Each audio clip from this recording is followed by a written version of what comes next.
Grimoires are basically usually those things that the magician couldn't remember, which is why you don't find every rule in every grimoire, because they're not written as textbooks. They were written to help the magician on his second, third, fourth, and fifth evocation. Salutations, listeners, and welcome back to another edition of Glitch Bottle, the podcast where we uncork the uncommon in magic, mysticism, and the generally misunderstood. And today we are elated to welcome back to the podcast internationally acclaimed author, practicing magician, and scholar, Dr. Stephen Skinner.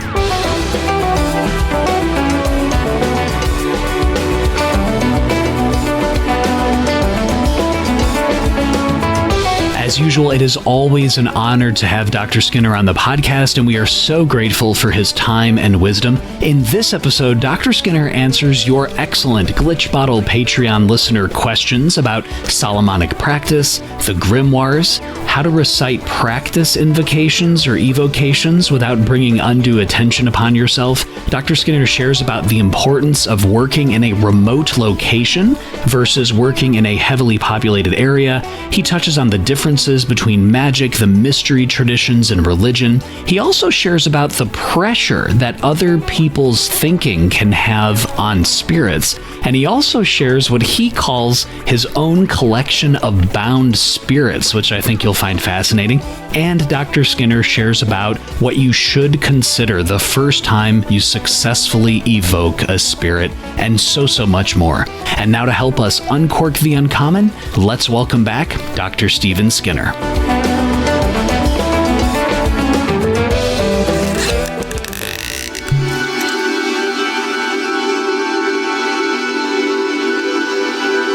Dr. Stephen Skinner, thank you so much again for taking the time and stopping back on the Glitch Bottle podcast. It's certainly good to be here again. Thank you. I really enjoy these kind of conversations because so many listeners who read your works and the works of other practicing magicians try things out themselves, and they might have follow-up questions. And one of the first questions, Dr. Skinner, that we have is something that you and I were discussing before, and you were sharing about in previous podcasts. And this is about the importance in grimoiric ceremonial evocation about the acute sense of smell that spirits have versus, say, other faculties like eyesight. Do we have any indication why this is the case, about this acute sense of smell? The short answer is no, we don't. Spirits, angels and demons are, as it were, a separate species from us. So they don't share all of our qualities. It's like horses and dogs have an acute sense of smell. I think horses have got a slightly impaired eyesight, but nobody knows why. So my short answer is it's just the way they're built. But it's a useful thing to know, because if you know that their sense of smell is acute, then you know that it's very important to use the right incenses to get a particular spirit, to attract them. It's also to make them comfortable when they actually arrive, because for spirits, materializing, or even not even materializing, but even arriving on the physical plane is as hard for them as it is for us to exist, say, underwater. So by giving them the right incense, we give them more comfort in being here. So this is a good thing, but I don't know why it's so. I always say, hey, check out the conversations where Dr. Skinner's been on the podcast, and you kind of talk about, if you look at horse taming, it's a really good example. And there's a carrot method and a stick method. And this kind of engagement with the spirits by giving them an appropriate smell actually is more of the quote unquote carrot method, but it's creating an atmosphere that's conducive to their manifestation. Yeah, literally an atmosphere in which they can breathe.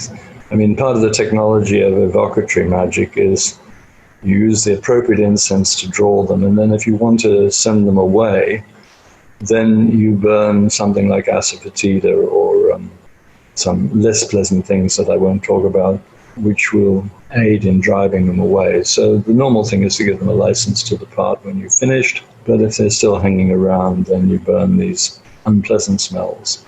And the fact that they then exit very rapidly is a very good indication that they are acutely aware of smell.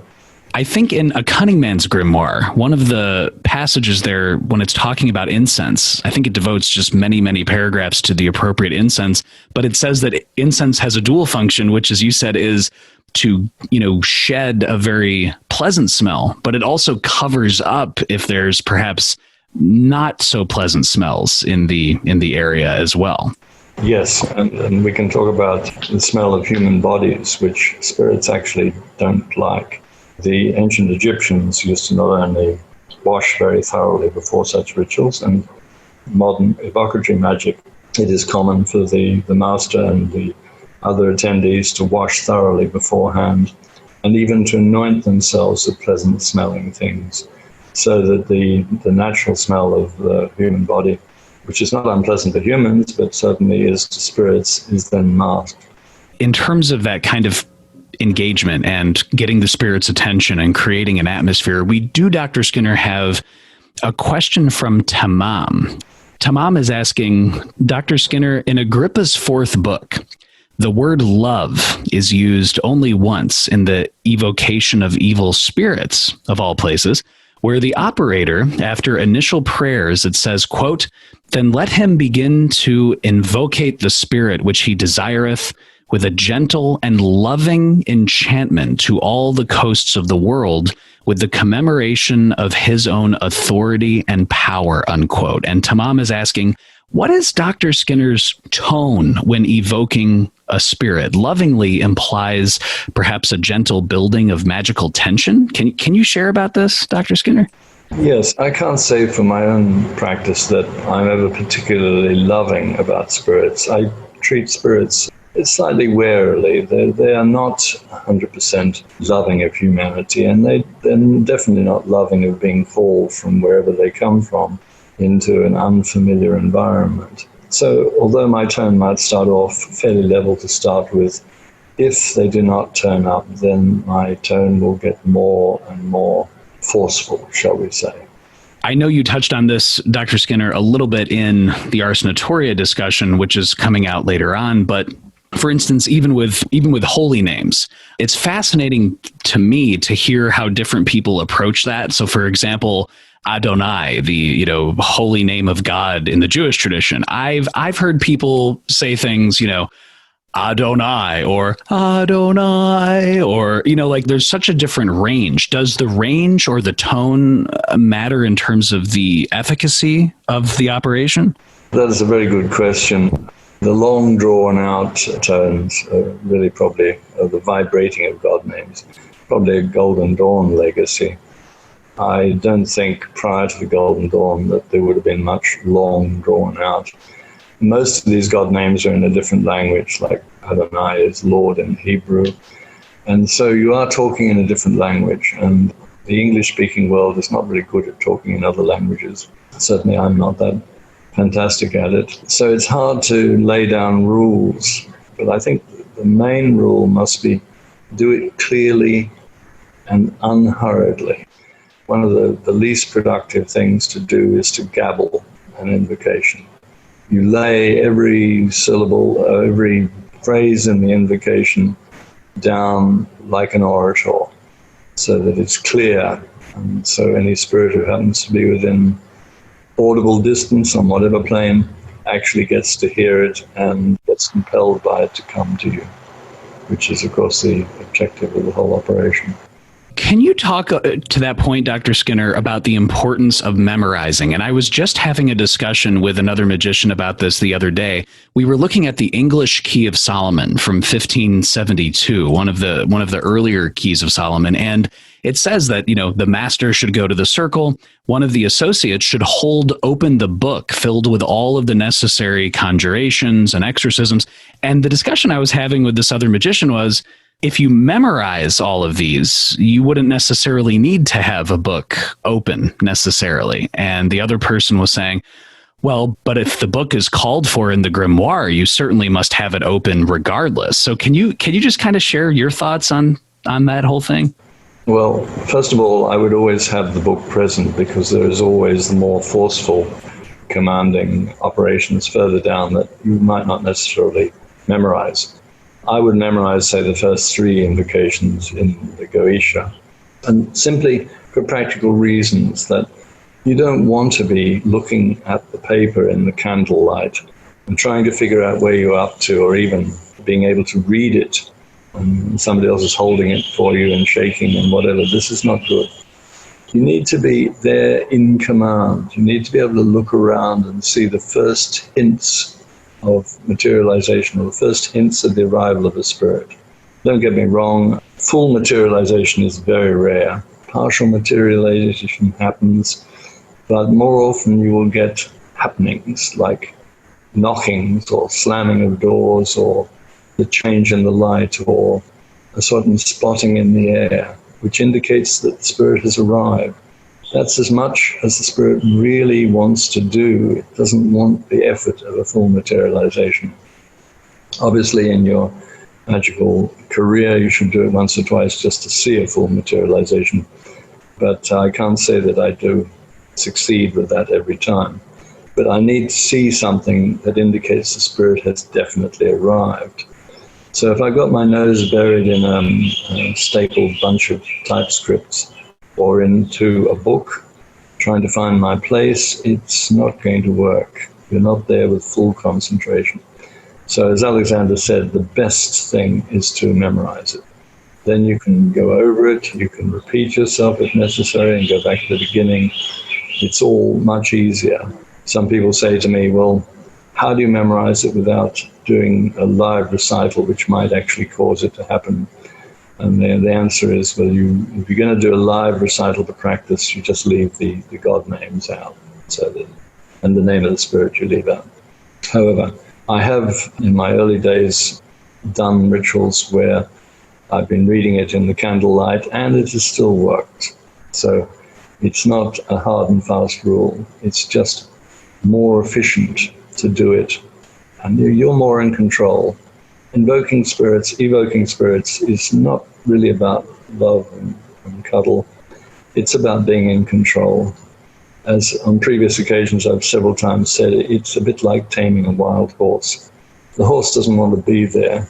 You can be loving and hand it a couple of sugar lumps, but you've still got to be very firm with it, otherwise it's going to get out of hand, literally. You know, one of the things that you mentioned, Dr. Skinner, is that sometimes you have to go back and repeat a specific evocation or a specific invocatory passage multiple times. It even mentions this in the fourth book of Occult Philosophy, but a lot of grimoires don't necessarily have that instruction. So is it just kind of a good general rule, even though, as you mentioned, it's hard to lay down rules, but it's good that if you do go through something and you are paying attention and you don't see anything happening initially, perhaps just waiting a little bit and then going back and repeating the evocation. Would that be a somewhat safe rule, or it probably depends? I do get a lot of mailing questions. I've done this and it didn't happen. Why?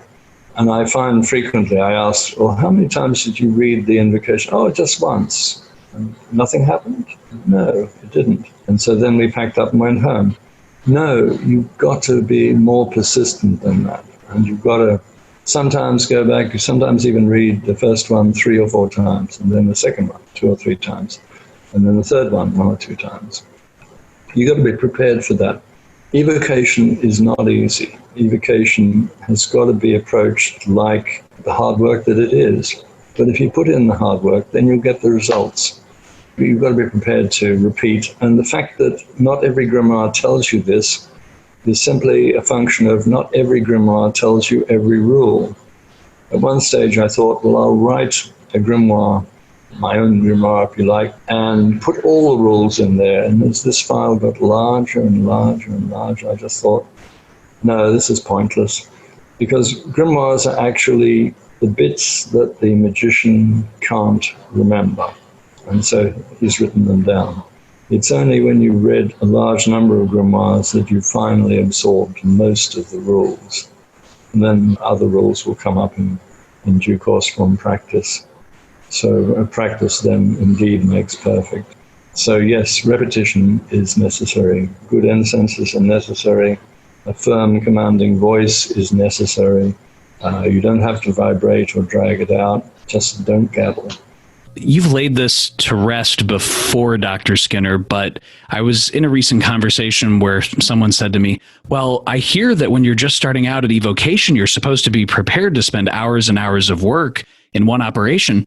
But how can you do all of that in one planetary hour? And I reminded them something that you said, which is, I'd love if you could elaborate on this, which is when you start the operation on the day and hour, that's the important thing, is to start. But you can extend, once you've began the operation, you can extend it beyond the planetary hour as long as you've started it in the appropriate hour. Is that fair?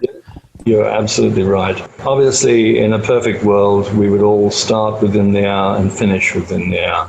But that seldom happens. There's always something which drags it out. The important thing is to commence it in a particular hour. It's like your birth date when you actually popped out. That is your start date, and that doesn't change. And then it takes the rest of your life to develop. In magic, it's the point at which the operation is started. Now, that doesn't mean that you can wait till minute 59 and then start. That's obviously going to fail. But if you've started it at 5 past the hour, 10 past the hour, and you go on for another hour and a half or 2 hours, that's cool. That will work. This kind of goes to a point that you mentioned, Dr. Skinner, in our last conversation, which is in some traditions, I think you mentioned in Hindu temples, for example, there's a bell that's outside. And so when someone enters the temple, they ring the bell to get the god's attention. And that the spirits in the Grimoire tradition, as you mentioned, if you start 5 after the hour, 10 after the hour, they are listening and responsive well before you get to the quote unquote heavy hitting exorcisms or the heavy hitting conjurations. The purpose of the bell in Hindu temples is to alert the gods that a new person has come. The gods have got other things to think and worry about. The same thing happens. I was in one Hindu temple and I put a donation in the donation box, and I almost jumped out of my skin because there was a guy behind me with a trumpet, and he blew the trumpet like we just had somebody make a big donation. It was quite shocking. You do need to let the spirits know. There is also a trumpet in Solomonic magic. I can't say I've ever used it, but to alert the spirits that something is about to happen, or ringing the bell. Don't ring the bell many times throughout the operation. That is just bad. But sound is something the spirits do get. They get the invocation, they get the noise of the bell. And spirits and gods are somewhat similar in the way they respond to human inputs. What you're referring to is this concept of excitacho, this raising up or exciting of the spirits. And I'm thinking of in Liber Iuratus, where you literally take your wand, I think it's either hazel or almond, and clang it against a sword that's stuck in the ground as part of this raising up of the spirits, this kind of using noise to excite them. Yeah, I've forgotten about that. And of course, the sword in the ground will send the vibration downwards as well as upwards. So smell and sound are very important.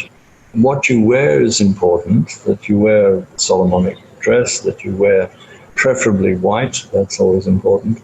I never quite understand why people who dress up like a Halloween person, completely in black, hooded over, like pretending you're a monk, and then they're a bit surprised that the response is a little bit different.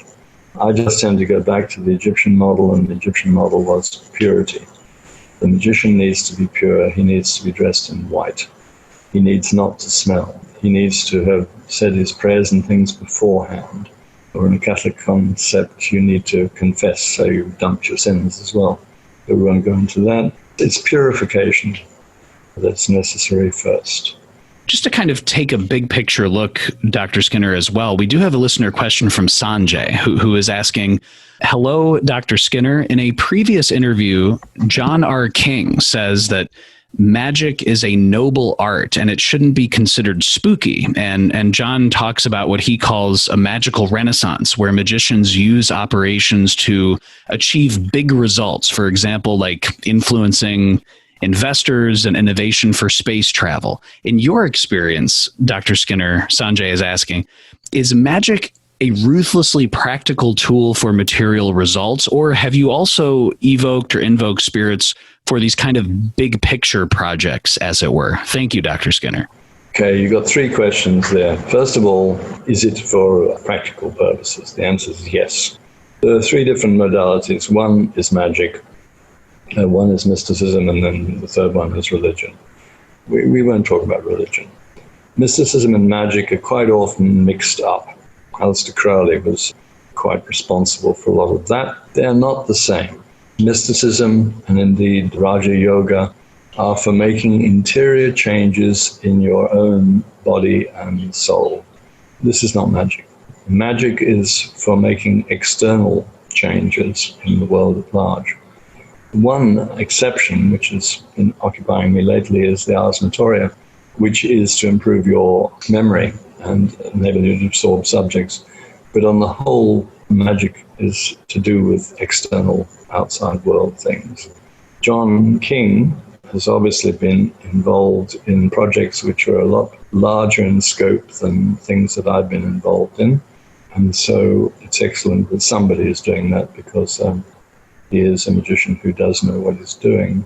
My projects, I can't really disclose some of them, but some of them have had fairly large outcomes. They're physical world outcomes. They're not spiritual outcomes. They're not meditational outcomes. When people ask me, I mention that Dr. Skinner does a really good job laying out, on one side you have magic, on the other side of the spectrum you have religion, and in the middle you have this kind of mystery tradition. And all three of those achieve different things. Oh, well, if you're going to talk about the mystery tradition, then you're talking about theurgy. And theurgy is a much abused word, particularly by academics who have been now taking the word as if it was some variety of magic. Theurgy is quite different. I don't think this is the time to go into it, but theurgy is rather special. Iamblichus was the go-to source for theurgy, but not for the techniques of theurgy. There are a couple of things in the Greco-magical papyri, 3, I think, which is specifically on theurgy, and they are quite different from the rest of the magic. So you've got theurgy at one end, and then magic, and then mysticism off at one side.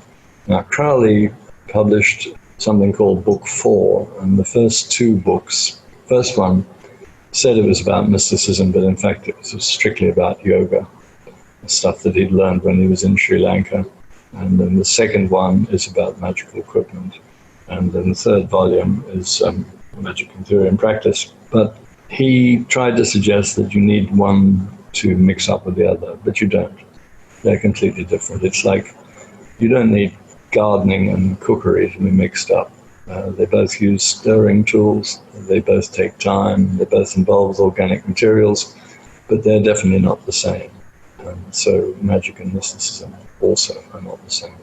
Dr. Skinner, speaking of different traditions, different areas, but perhaps maybe some overlap, we do have a listener question from Jeff Smith who is asking, how does Dr. Skinner line up his understanding of feng shui in creating a sacred space for his Solomonic practices? Does Dr. Skinner view it as a force multiplier, that it covers the missing aspects of the broken Western tradition of getting the correct setting, place, time, and alignment with the appropriate energies flowing at the right time?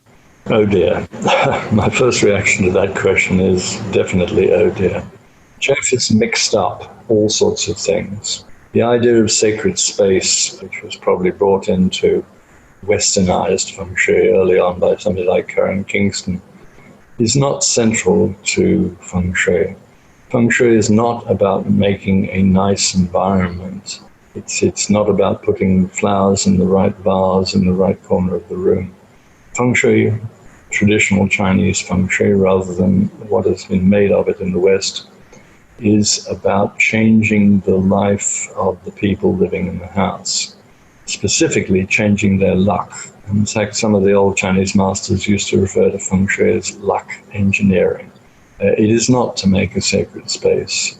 You want to make a sacred space, then get involved with religion, not with feng shui. That will upset a lot of people, and those people who still feel that sacred space and feng shui are the same thing, you can just ignore what I'm going to say, because I didn't learn my feng shui in America. I didn't learn it from Western sources.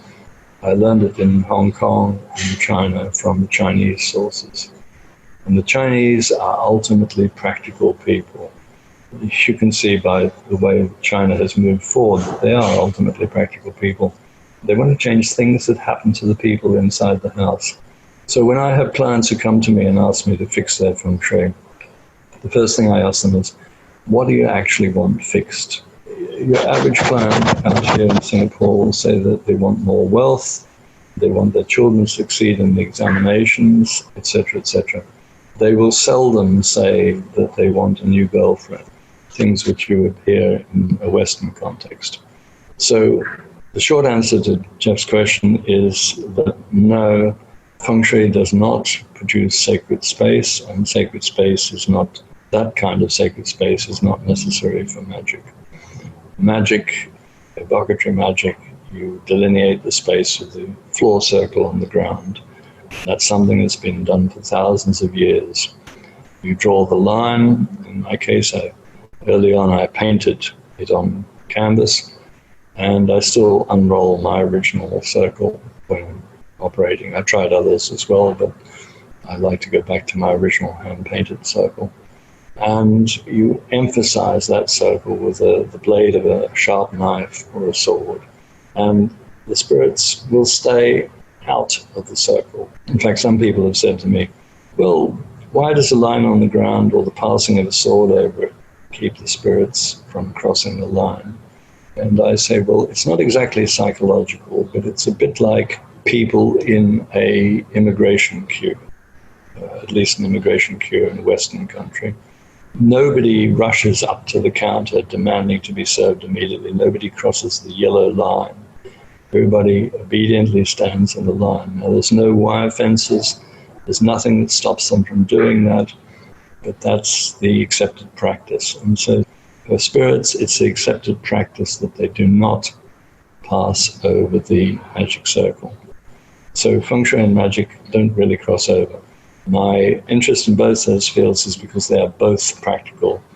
You can achieve specific real-world effects from feng shui and also from magic. That's it.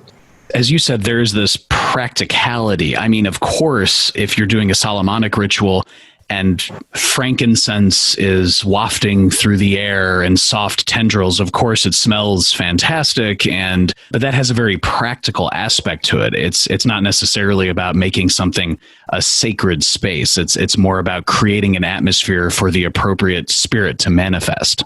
Yeah, exactly. It's quite physical. The incense in the air literally makes the atmosphere more attractive and more breathable for the spirits. Just like stinky incense in the air makes it unbreathable and will repel spirits. Make sure to check out the Book of Tobit for that, listeners, if you have a certain affinity for fish. That was a very stinky incense, and it worked on a senior demon.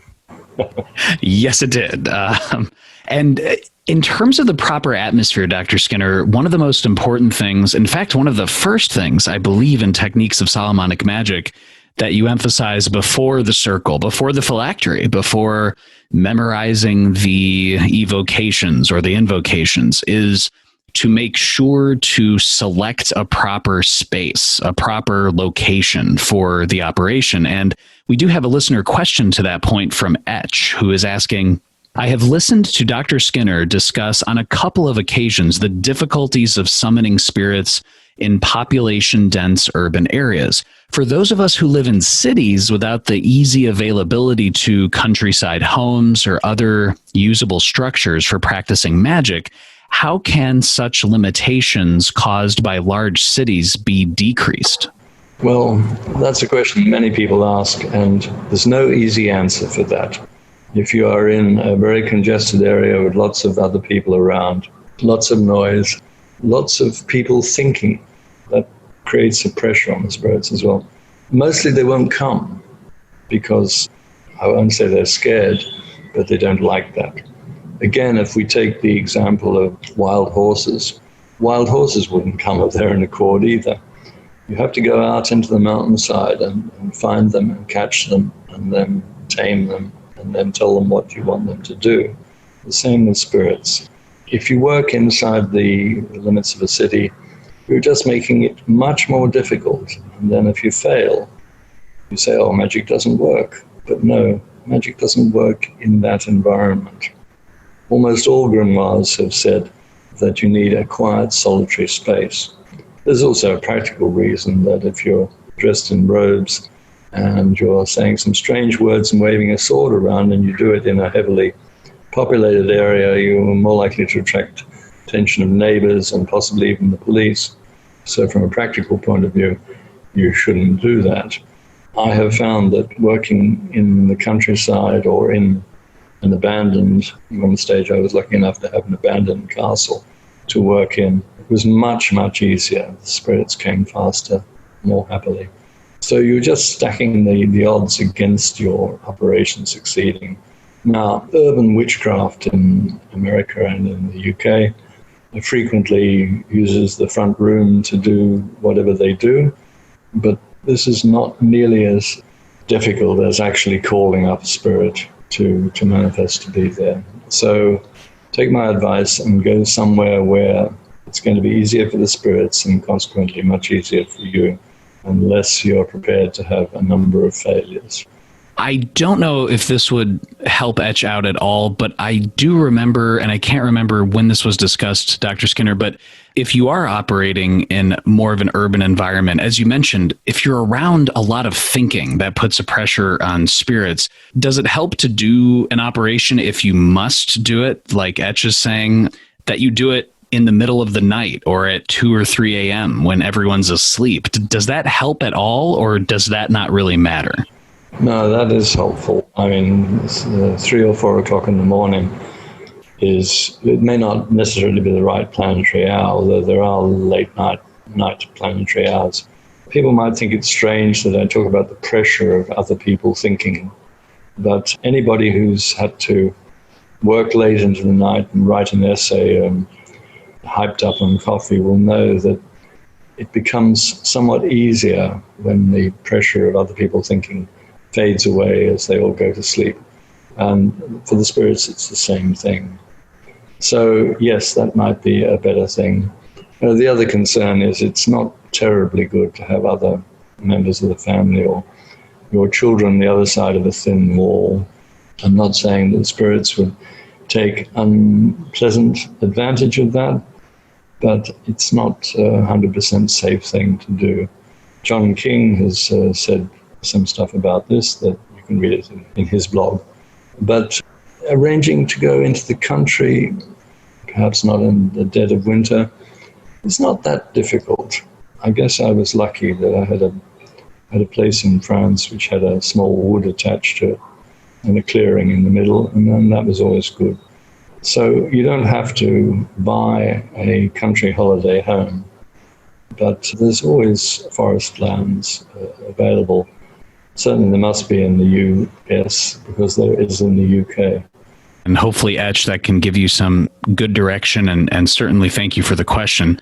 Just to return to those kind of practical points, Dr. Skinner, we do have a listener question from Dorian on a topic that you brought up before, the Liber Spiritum, the Book of Spirits. And Dorian is saying, quote, Dr. Skinner, some magicians I know have a book of consecrations, a Liber Consecrationem, for all the incense, the water, the oil, and any other materia magica that they need that's completely separate from a Liber Spiritum where the oaths or bonds are recorded. My question is, does Dr. Skinner also employ a book of consecrations separate from a Liber Spiritum?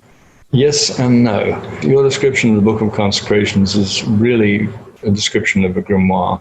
Which incenses to use and which invocations to use. And remember what I said earlier, that the grimoires are basically usually those things that the magician couldn't remember, which is why you don't find every rule in every grimoire, because they're not written as textbooks. They were written to help the magician on his 2nd, 3rd, 4th, and 5th evocation. So yes, in one book you have those instructions and the invocations, and also the consecrations. I mean, if you want to put the consecrations in a separate book, that's up to you, but I don't happen to do that. But the Liber Spiritum is a different animal. That is a record of which spirits you conjured, the date, time, their seal, and if they have actually agreed and been bound to certain tasks. That should appear in there. So that is spirit specific, whereas the Book of Consecrations is for consecrating anything you need, and the grimoire is for the evocations and the incense and the dress and the crown and the lion-skin belt and all that sort of thing. Dr. Skinner, in addition to obviously your deep practical experience, you are also a student of history and someone who, follows that extremely closely. And we do have a listener question from Damien, who is saying, there are lots of surviving manuals of Solomonic magic, but seemingly very few records of the actual practice of the magic, apart from some notable exceptions, such as Benvenuto Cellini and John Dee, among some others. Why do you think this is? Was it in fact very rare for people historically to actually practice this sort of magic, or were they just too afraid to write it down? I would have thought there would perhaps be more surviving Liber Spiritums, for example, given their usefulness and importance in the work. Okay, so the actual Liber Spiritum, which is the links between you and the Veda spirits you called up, will hopefully, before you pass on, be passed to your apprentice or your friend or somebody who's going to carry on. Honoria suggests that you bury it with you if you haven't got anybody to give it to, because you shouldn't leave a Liber Spiritum which has got live connections to spirits lying around. So I think that's the reason why not many of those exist. But records of operations, there's certainly a lot more than you know about, because most of them have not been published. So, for example, Dee has been extensively published by myself and Joseph Peterson and other people. Benvenuto Cellini is a fabulous description of an invocation in the Colosseum in Rome, with lots of little hints in there. But there's, for example, in the British Library, 6 volumes of manuscripts which transcribe operations, many operations, ones in which poltergeist phenomena happened, ones in which evocations happened, etc., etc. It's written in the most execrably difficult handwriting, and nobody has published it. I mean, that's the sort of thing that I would do, but there's a limit to the number of things you can do. Resurrecting a manuscript into print, translating it and footnoting it and explaining it, is a long process. You can't just pick up a manuscript and pass it to the printer. That's a little bit like Sorbonne he did with Dee, which is why there's so many mistakes in that. There is manuscripts of Humphrey Davy's experiments, and I think they've been partially published. There are a lot of other descriptions of what we did and what happened. The libraries, anybody who's been to any of the big libraries will know there's a huge amount of material in handwriting, because when printing was invented, people went, okay, we'll just print it. And all this other stuff that's in handwriting, well, it'll just have to stay there. And indeed it has. Some of it's been lost, some of it's been burned down, some that survived, and some that has been transcribed laboriously, translated and printed. But that process is long and slow, because magic never got the sort of high priority that, say, for example, physics got. Having said that, not all of Newton's manuscripts have yet been published. He was also interested in magic.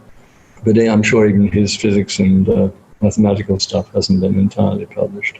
What you're saying, Dr. Skinner, is you can't magically take the entire Summa Sacra Magicae, the 800-page Summa, and immediately just get an English translation. Yeah, well, you put your finger on one of my key things that I'd like to do as a project. But the Summa Sacra is written in very contracted Latin. It's quite beautifully written, but very contracted. One scholar has transcribed it, but she has not translated it, and she's not published it. If she would just publish the transcription, then the rest of us could do the translation, and bingo, it would be in English. The Summa Sacra is one of the more complete grimoires. In fact, it's a collection of grimoires. It's a very interesting and very useful document. Some of the stuff in there is still part of the tradition. but it's explained in much better detail. I hope someday that she does decide to do that. That would be amazing. I think she's now changed her profession even, which is a pity. I'm sure that Golden Dawn would publish it if she passed it to them. But there you go. That doesn't seem likely to happen. We will certainly keep our ear to the ground, hopefully someday. We do have another listener question from Jeff Smith, who's asking, what grimoire has Dr. Skinner worked and edited which he thinks is more practical? Can he talk about the differences between some of the grimoires? Well, okay. So grimoires need to have certain things in there, like they need what in Chinese magic is called a register of spirits.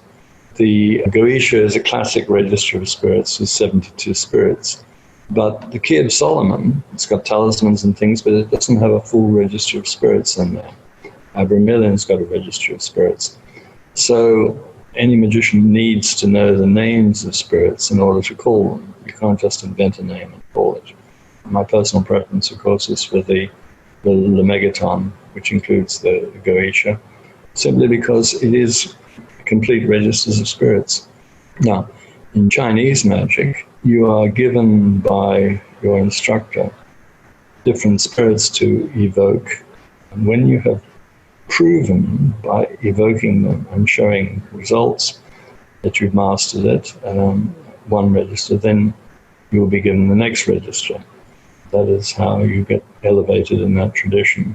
It is not like the Golden Dawn. You don't go into a ceremonial hall and get told you're now a Theoricus or you're now an Adeptus Minor. You actually have to do the work and prove your ability before they will pass the next register to you.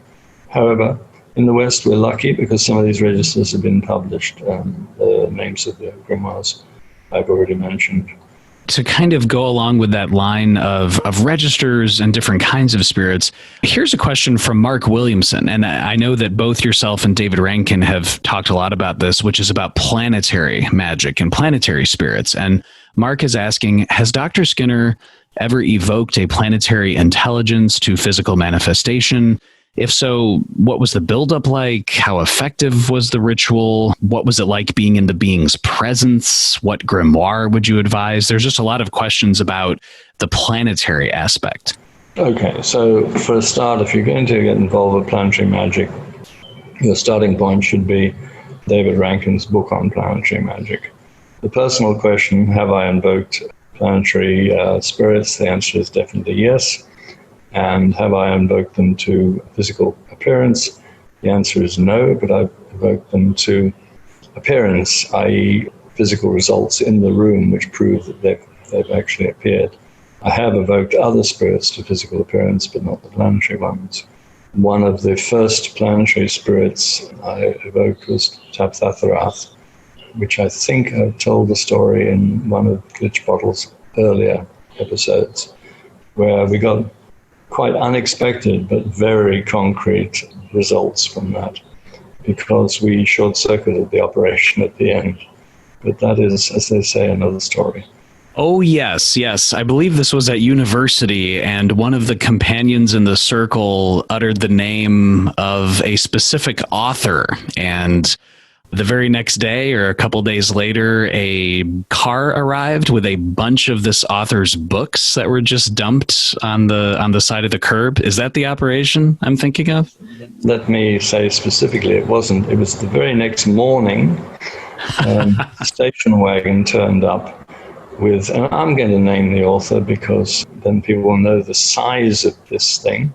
Every single edition of Alice Bailey's works in every language that had ever been published in, and insisted upon donating them to the university library then and there. The university library was a bit unhappy about that. So this guy simply unloaded his car with many, many boxes onto the front entrance of the library and drove off, having done, obviously, what Tabthatharath told him to do. And the reason why it was Alice Bailey's works is that this unfortunate member of our group at the time, who was a joker and thought everything could be very funny, said right at the peak of the operation, instead of asking for what we had intended the operation to do, he chanted Alice Bailey. And that is obviously what the spirit got. And the spirit being Tapthatharath was the spirit of Mercury. Mercury is associated with what? With books and printed material.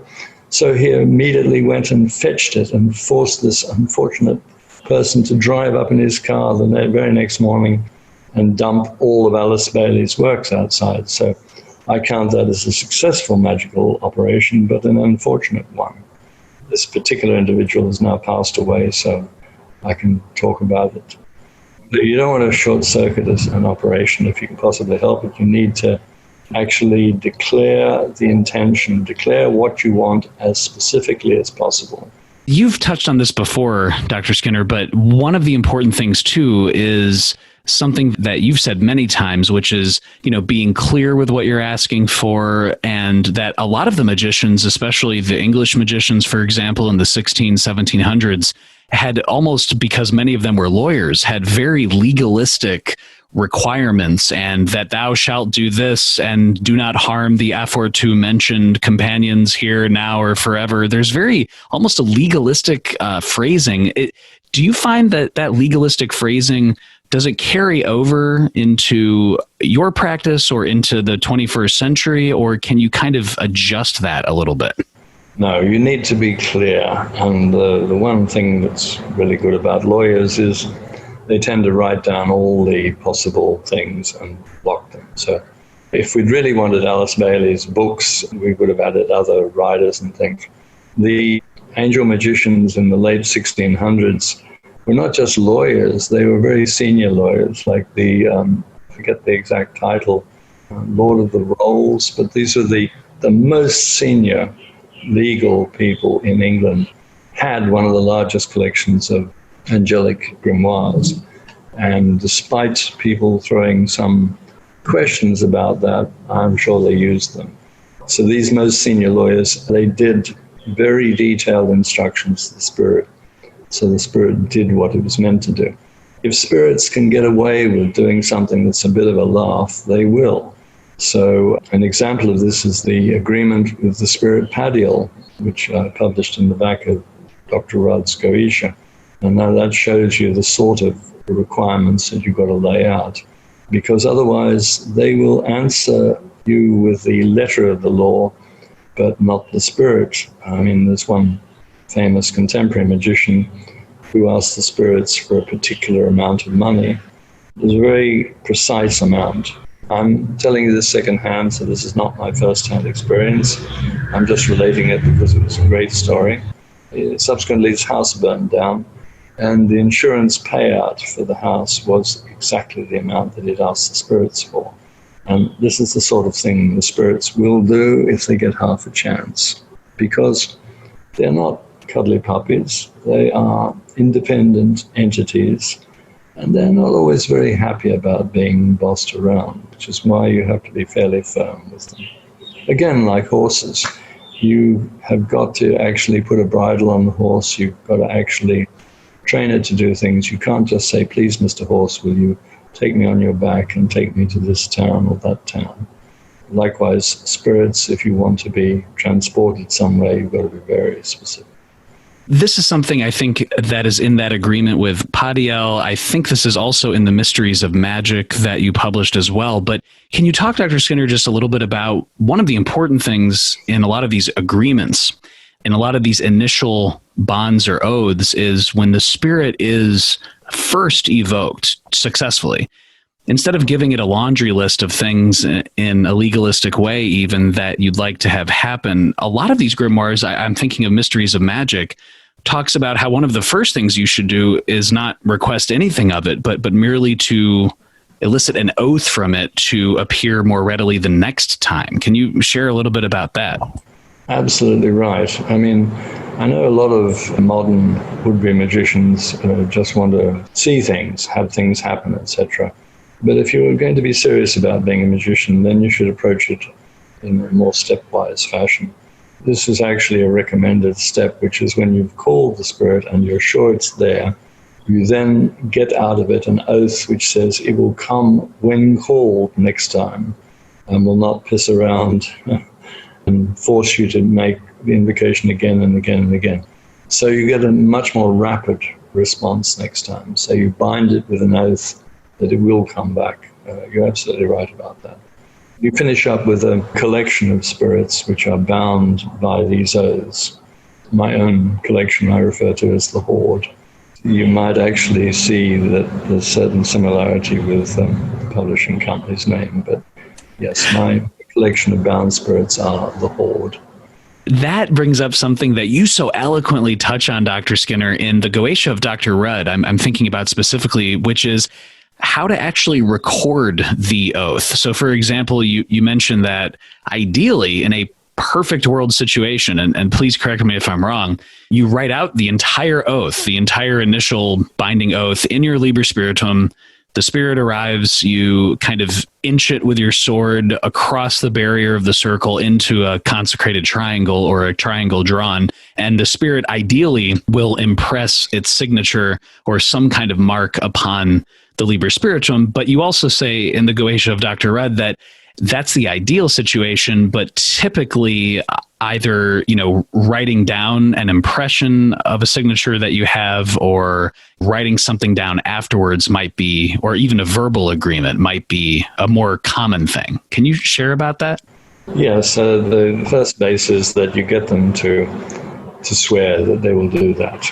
And oaths in the Middle Ages, not so much now, were considered very seriously. I'll come back to that in a minute. The spirits still have a mentality which is a little bit Middle Age. So they react, if you get them to swear something, then they will most times do it. You can sometimes leave the Liber Spiritum open at the right page, the page for that particular spirit. You can actually leave it in the triangle, or you can use the sword to move it across. The benefit of the triangle is that in the triangle that constrains them to tell the truth. So if they swear from the triangle that they will come when called, that's pretty good. If when you pick up the Liber Spiritum later you find a smudge or even a bird dropping on the page, you know that you've got a concrete signature. And some of the French magicians in the Middle Ages used to get much more complicated marks. I'm never sure whether that was true or not. Those are the stages. But I found that if you get a verbal agreement to the oath whilst the spirit is in the triangle, that's pretty good. Going back to oaths, I was fascinated to see that from a French point of view, the reason why William the Conqueror invaded England was because the English king at the time had broken an oath. William had arranged a deal whereby something would or wouldn't happen. And when swearing it, the swearing happened over a blanket or a covering. Underneath that were some sacred bits and pieces or bones of a saint or something. I don't really care what. And so everybody was shocked that after the English king had sworn over the top of these sacred relics that he should break his promise, and therefore he deserved to be invaded. And that, according to the French story, was the reason why William invaded England. He wasn't just doing a territorial grab. Oaths were taken very seriously, and the spirits still have this mentality. They take oaths seriously. This kind of goes, Dr. Skinner, to something that you've touched on, I believe it was in Techniques of Solomonic Magic, where you bring up Iamblichus, for example, and how there was discussed a specific class of spirits that are, quote unquote, led by appearances. And if they see someone who is an operator who is dressed in white, as you say, or perhaps has a clavicula salomonis, a crown, or a sword, that this kind of adds to the gravitas. And so if this operator, if this being is trying to get an oath from me, the spirit, they're much more ready to adhere to that. Can you talk about that a little bit? Well, I always thought they must be short-sighted because I've seen parchment crowns and even less than that being effective. If the spirit thinks that you might be Solomon or a Solomonic magician of serious things, then he'll be very careful not to try and hoodwink you. So the whole idea of wearing the lion-skin belt and that sort of thing is to add to the credentials. And the spirit has got a sense of smell. He can know whether it's a piece of plastic you got around your middle or a piece of parchment or a lion skin. And the smell of the lion skin tells him that you're the real deal. And so therefore, he's much more amenable to whatever you want, which is an answer to the question you didn't ask, which is why should the lion skin be essential? I have found, and I think John King also said that the spirits were much more, shall we say, obedient after I'd manufactured the lion skin belt than they were before. You just brought this up recently in talking about consecrations. And I know that John King, for example, in his book, Imperial Arts, talks about how when it comes to the Lemegeton's Goetia, it doesn't necessarily have a practical relationship to the very complex consecrations of the Key of Solomon, for example. And so John mentions, any sword will do, just make sure that you are exactly what you say, clean and etc. So can you talk about that in terms of perhaps grimoires like the Lemegeton's Goetia? You don't necessarily need to consecrate everything according to the key, for example. What are your thoughts on that? Well, again, it must be the real thing. The sword must be metal. You can't do a wooden sword. The spirit is not going to be fooled by that. It can smell metal. That's another conversation. If you add a consecration to it, then that does improve its edge, as it were.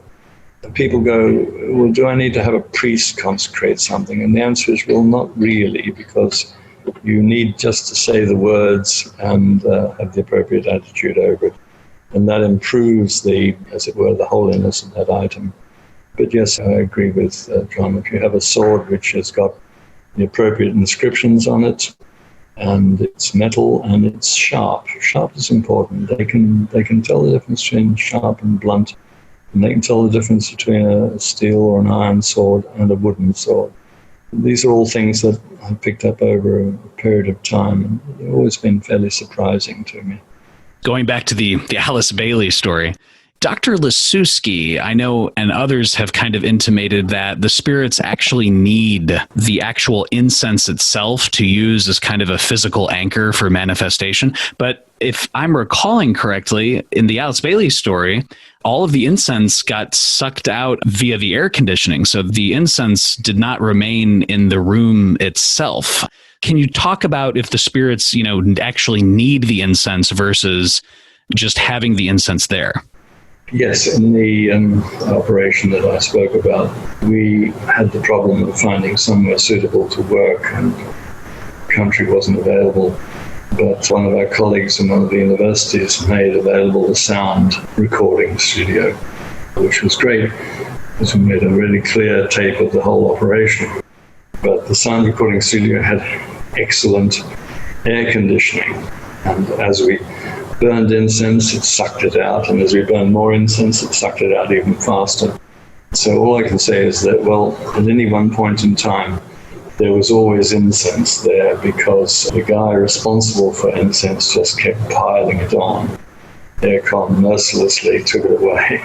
But I think Joseph Lasuski's comment dates back to remarks made by people like Mathers, who said that the incense was necessary for the manifestation of the body of the spirit.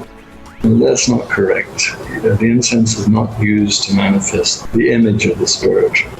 That's a different process. It's used to make the atmosphere more congenial for the spirit. So there's a slightly different thing. It's not a necessary building block, but it is an atmospheric adjunct. Internationally acclaimed author, practicing magician, and scholar, Dr. Stephen Skinner, thank you so much just for taking the time and sharing with the listeners on the podcast today. Okay, it's been my pleasure to come. Thank you for inviting me yet again.